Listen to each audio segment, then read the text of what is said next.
Hi, folks. We're with Tacitus Today. Tacitus Today, your pushback channel. And thank you for joining this radio, audio, no pictures live stream. In this essay, I'd like to talk about the status or position in Western culture of takeout fast food. You know, the big brands, the McDonald's and so on, Dunkin' Donuts and whatever.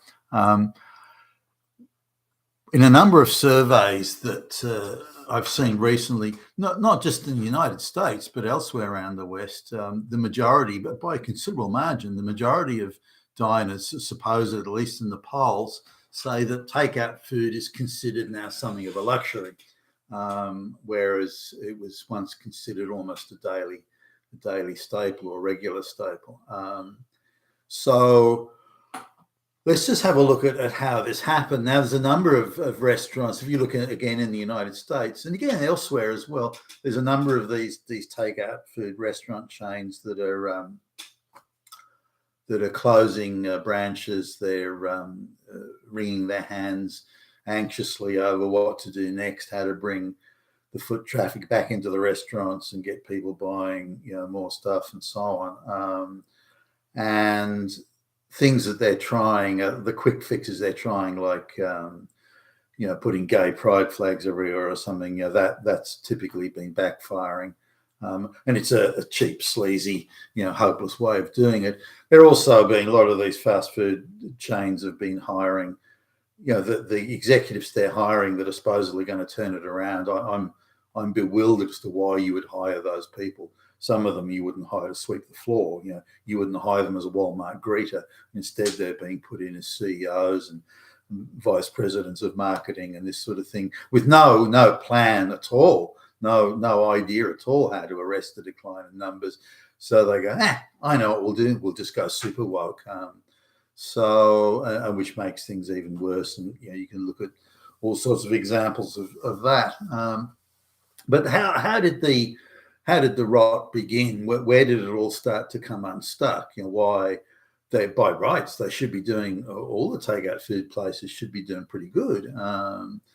But instead, many of them are struggling. Even the big brand names are struggling. And so let's just have a look at how that happened and maybe why it happened. Well, the first and most obvious thing is the price. If we look at, say, the proverbial Big Mac type price comparison, the price of fast food, assuming we're using the Big Mac index, which is often used, the price of a Big Mac has increased at 45% faster than wages since 1975. Now, the 70s and 80s were the heyday of some of these takeout food brands. So it's not cheap anymore. It was, there was a time when McDonald's was, or any of these, fast food places in that sort of market sector. But I'll use again McDonald's as the classic example.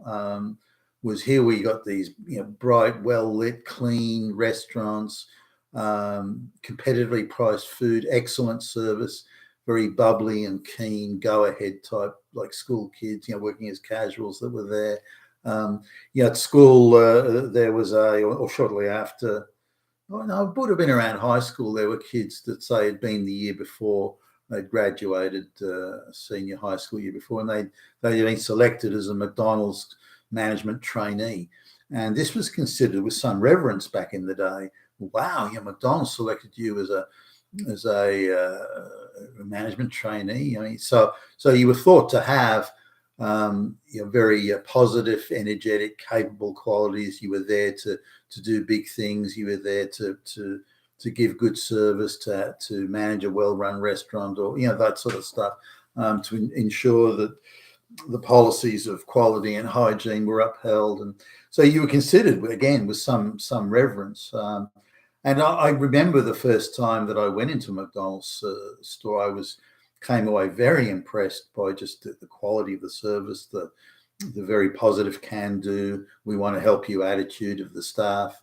And again, this new image of this clean, well-lit restaurant. You knew that you go into any McDonald's store and get, the standard was uniform. You knew you could get a good quality the same quality, and they were, I thought anyway, at least compared to what was around at the time.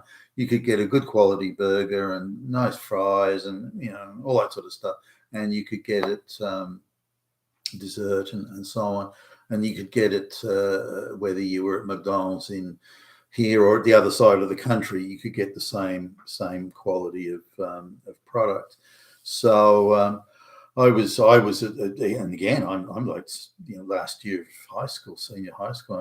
I'm impressed by what's going on, what I see, and that standard certainly continued for many years. Now I remember as a when I was first had my own apartment, that sort of thing. Because the fast food was so convenient, so quick, so on demand, and the quality and so on, that you couldn't really do a whole lot better cooking food at home. If you were cooking for a number of people, like say, you got a family of, I don't know, 5 people, and you're cooking one cook for 5, then you could realize better economies.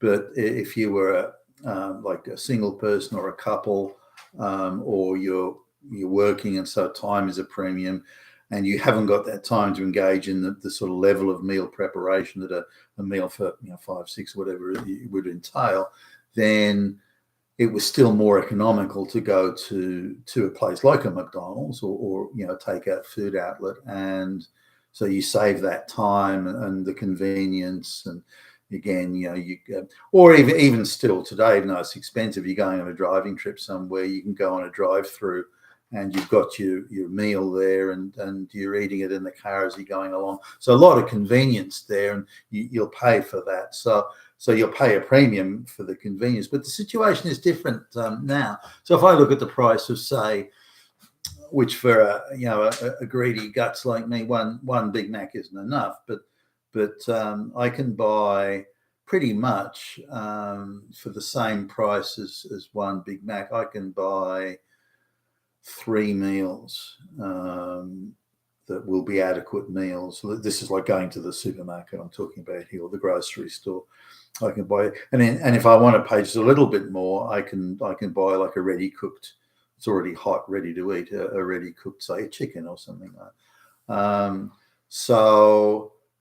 The on a relative basis, again, using the Big Mac index as the guide here, on a relative basis, the Big Mac is now expensive. So say I because I'd need 2 Big Macs a meal, so that would be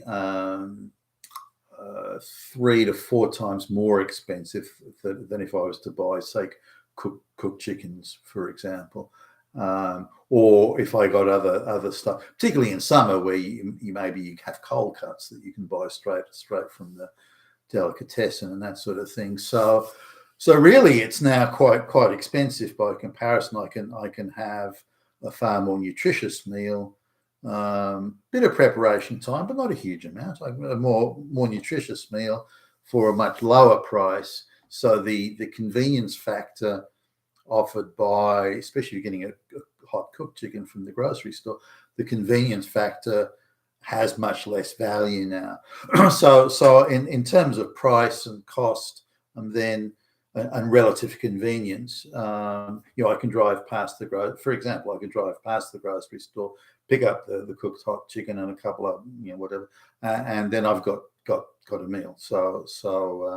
And if it can be a meal for 2 or 3, so you've got enough to say, mum, dad, and the kid type thing. You've got enough for the whole meal there, and you can put it on the table almost immediately. So convenience is no longer. You're not prepared to pay for the convenience of getting the Big Mac, because the relative convenience you're getting now is not so much. If you had to bring the raw chicken home and cook it, sure, that's different. But again, once you move past the meal preparation thing, then the convenience factor drops. So there's that. Now, the McDonald's stores used to be bright, clean, and sort of, they're not anymore. I'm often going to McDonald's stores now where they're pretty grimy. The staff now, the staff that used to be, bright kids on the way up, and the kids that were there as casuals, maybe they're only 15 or 16, but they're well trained, they're eager, keen to please, keen to deliver good service. That's not the case anymore. If anyone hasn't noticed, there's very few of those people you'll find in a takeout food shop these days. What do you want, motherfucker? It's a different sort of service today. So the service level is very different. You felt sort of you were an important customer. You were and as a customer, you were treated as somebody who was deserving of and not deserving. They wanted to give you good service, and if you give someone good service and a good product at a good price, they'll come back. I mean, you don't need to do any more. That's all you need to do. But they've lost their way on that. There's a number of reasons for this. That as when the idea of quotas and race quotas and this quota and that quota and affirmative action started to become sort of how business was done. Excuse me. The type of people that McDonald's was hiring changed. Firstly, McDonald's was encouraged, if not leaned on, by governments to open McDonald's stores in areas, the poorer areas, say the all black areas, that sort of thing, where they probably wouldn't have done that. Yeah. So if it hadn't been politicized, they wouldn't have opened stores in those areas. Then they were leaned on to hire more black people. Then they were leaned on to hire more criminals. Then they were leaned on to lower their. So they're hiring somebody who's very angry and bitter about the world, who the last thing in their mind is to give good service to anybody. They're more keen on shooting somebody or taking them out back and beating them up or something. So you get some very surly, very, very unhappy, very working class people that see the world and their lives in a very, very negative light.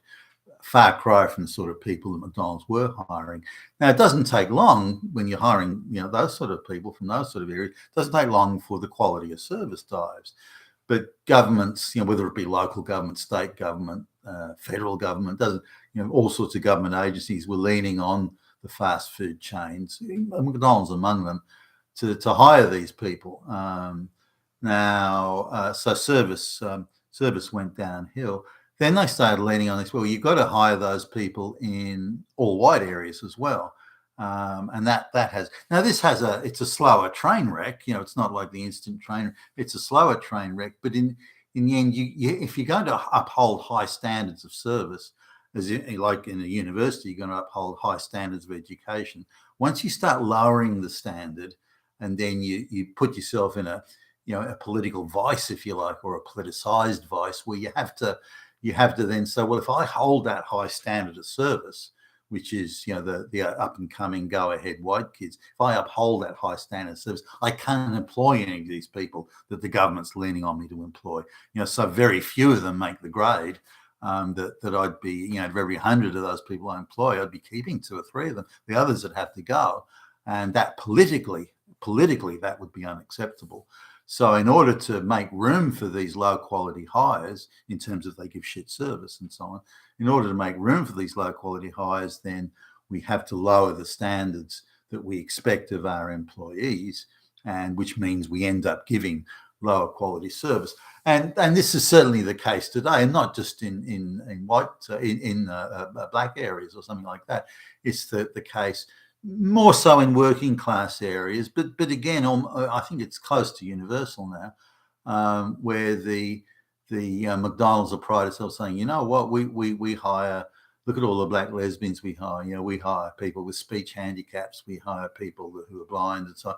And this they sort of present as Down syndrome or something. This they present as some sort of huge virtue, which is going to make people come to the shop. No, it's not. And service, of course, has to suffer as a consequence. Now they try to bypass this by doing, like, you have to use the ordering screens that you see in McDonald's now, where you order your burger and whatever through those screens, which bypasses the need for service. But it still is there. You've got some very angry at the world, angry at life, angry at their lot, very surly people, giving service now when you would have never had that sort of person in a McDonald's store years ago. And so the quality of service has gone. So when you look at why you're going into a McDonald's or any takeout food, so again, I mentioned McDonald's because it's better known, but it could be any takeout food store.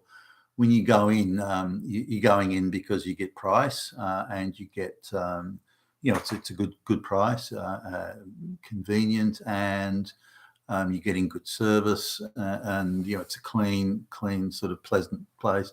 Now, so we've lost price. That's now it's more expensive. The service certainly isn't there. So let's look at service in terms of delivery. You'll get your meal within 2 minutes. Now, it used to be McDonald's had a standard. If you didn't get your meal in, I can't remember what it was now, I think it was 90 seconds. If you didn't get your meal in 90 seconds or 60 seconds, something like that, they would give it to you for free. Now, those days are long gone. And, I've been into McDonald's stores where you're actually waiting quite a while. We can give you the burger now, but not the fries. We need the fries now, but not the burger. We'll give you the quarter pounder, but the Big Mac, you'll have to wait 5 minutes, and so on. This type of thing. And it's said not with a regret or apology, but this is how it is. And if you don't like it, you can fuck off.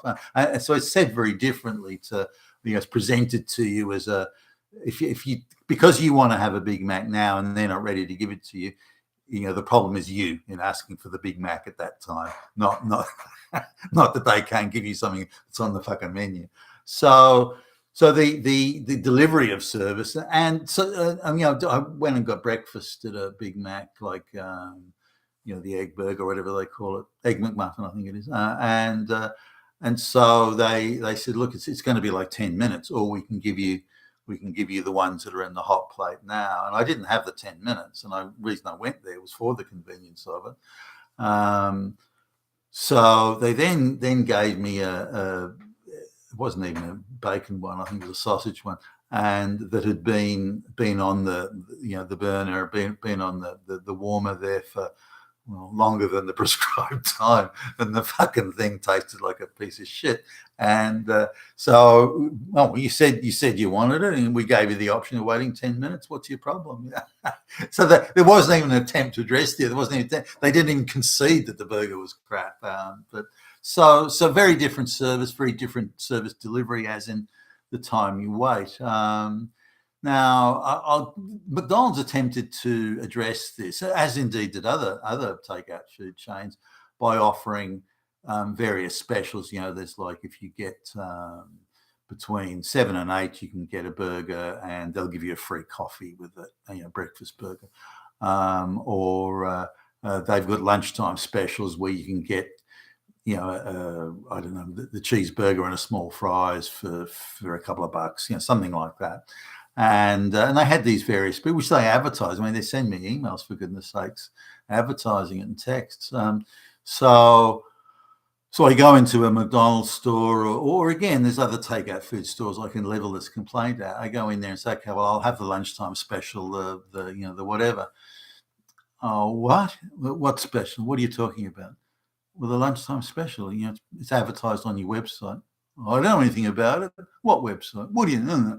And instead of, okay, well, let me have a look. And I'll instead of that, they're arguing that they move straight into battle mode, which means they've been through this before. They move straight into battle and confrontation mode. They're prepared to fight you every step of the way for a special, to stop you from getting a special that's advertised on their website, for fuck's sake. So, and I find this astonishing. Why do you not? So you've got to fight with that. And so, just out of the sake of the exercise, and I've mentioned this in some other videos, I'll do a toe-to-toe sort of battle with them. Not because I particularly want to, I might as well go somewhere else. But the idea that they're emphatically denying their lunchtime special that's on their own website, they're emphatically denying it and saying, no, it doesn't exist. No. And doing so in a rather brutish, coarse and vulgar manner. And then I'll get them to look at the website. Then they'll look at it. Now, I think they genuinely don't know in some cases. In other cases, I'm not so sure. But so they look at the website. Oh, all right, then. Well, we're not a participating restaurant.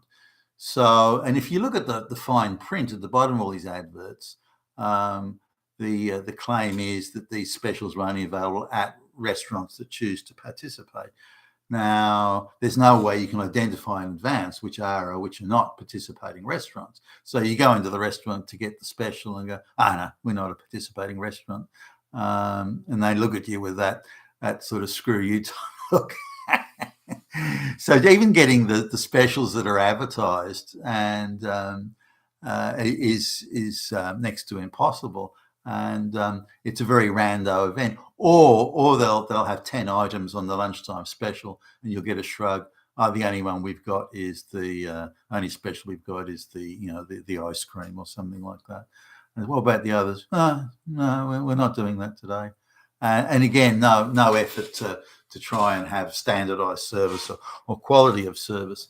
So there's the efforts they're making, very half-assed, half-hearted, ineffective, and very poorly coordinated and managed. So in the end, these fast food places aren't delivering A, on the promise, or B, what they used to. So you're paying more money, getting surly, shitty service, taking longer to get, on average, taking longer to get your meal or your burger, and what I would allege is poorly managed.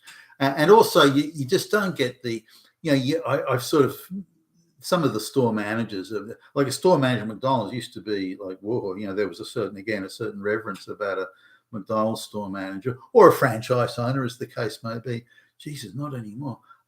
Some of these people are truly feral, and you wouldn't, I wouldn't hire them to again, sweep the floor or be a greeter in Walmart or something. But there they are as the store manager. I assume wages have got something to do with this. They don't want to pay them very much. But now, where does the core problem come from? Is it that the cost of the ingredients, for example, the cost of the ingredients is high, and therefore they can't deliver the same quality product and make a profit? They're sort of background commercial reasons for this.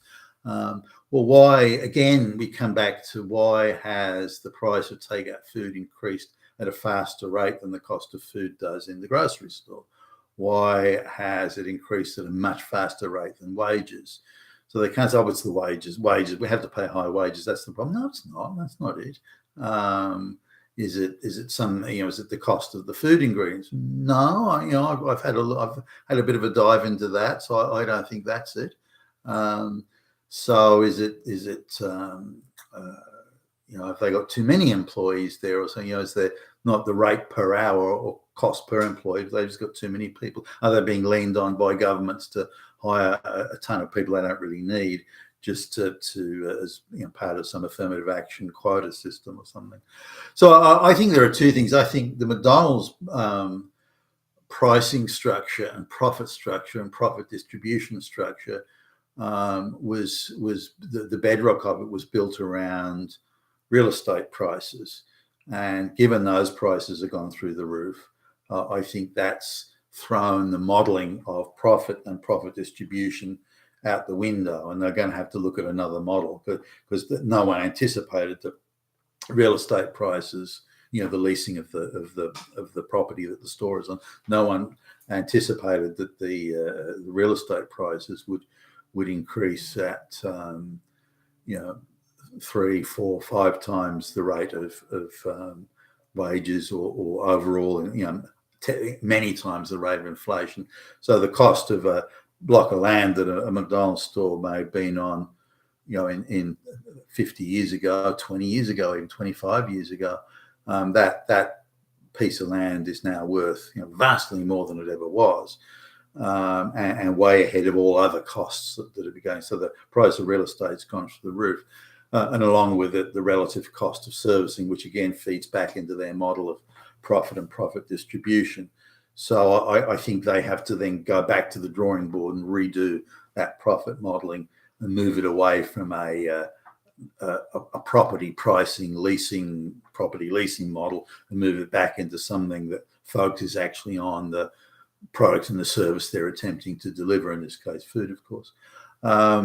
So I think that, and then the next thing, I think they have to then start moving away from an affirmative action hiring model and move to a service-based model. There are plenty of kids out there who are prepared to give good service and would be responsive to that sort of training and encouragement, and it's those people they want to employ.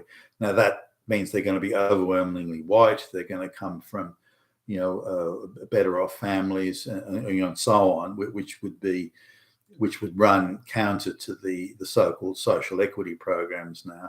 But unless you're giving that service, the quality service, then you're not going to have I don't think a viable sort of system of, particularly in the takeout food thing, where you're not giving direct table service.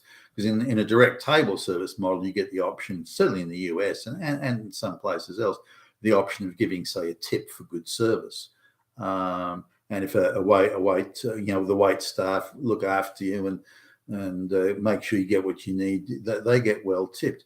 I've known in the United States, people working as wait staff in decent middle class restaurants, and they can do very, very well out of tips, very well. And if you're giving good service to the customer, so service model needs to come back in, and the prices would change based on the changing in the modelling of the cost disbursements and the structuring around, again, the property leasing. So this would have the effect of bringing in, I believe, more customers and making a more equitable profit distribution arrangement. Now, you look at, say, places like the Red Lobster chain, for example, and there are others. When McDonald's sort of kicked off and was hitting its heyday, they didn't have as much competition in that space, and McDonald's was seen as a sit-in restaurant by a lot of people. And that's not so much now. Now, if you look at, say, something like Red Lobster, and there are others in that space, and they want to have an affordable personal service restaurant dine-in type experience, and they're struggling. And in the case of Red Lobster, the seafood prices could play into that. But again, the costing and pricing and structural model of how they do business, I think, is deeply flawed. And the people they're hiring to do there's another chain in the United States where they hired some girly, some chick as a CEO who, as far as I could tell, had no credentials suited to the position of I'm going to turn it around. And the first thing she does is decide to have LGBTQ flags and paintings put all over the restaurant. I mean, what? I mean, that's your turnaround strategy? I mean, holy fuck. So the idea of coming back to the basics, quality product at an affordable price, quality service, and that's what's going to bring your customers back in. Putting gay, lesbian flags everywhere is bullshit. That's not going to change anything. The idea there's a huge market out there of kids that just want to be excited by social equity symbolism is also bullshit, and that needs to be recognised. So I think that's what happened to the takeout food. And I've been so again, unless it's an absolute convenience factor. We're driving somewhere and we just want to get a drive-through meal. I've been so again, unless it's an absolute convenience factor. We're driving somewhere and we just want to get a drive-through meal. Unless it's that convenience factor, I just want to go to a takeout food place anymore. It's piss poor service. They've all got a shitty attitude. The product's not that good. The quality of the product, I think, is less than it once was, and I have to pay a premium price for so unless I get maximum convenience value out of it, again, the drive-through thing, unless I get that, then it has no value to me. In fact, it's expensive on a relative basis. Why would I want to go into a place where it's expensive, a lower quality product, where I'm going to just have to put up with shitty attitude from the fucking employees? You've been a Tacitus today, your Pushback channel, and thank you for listening.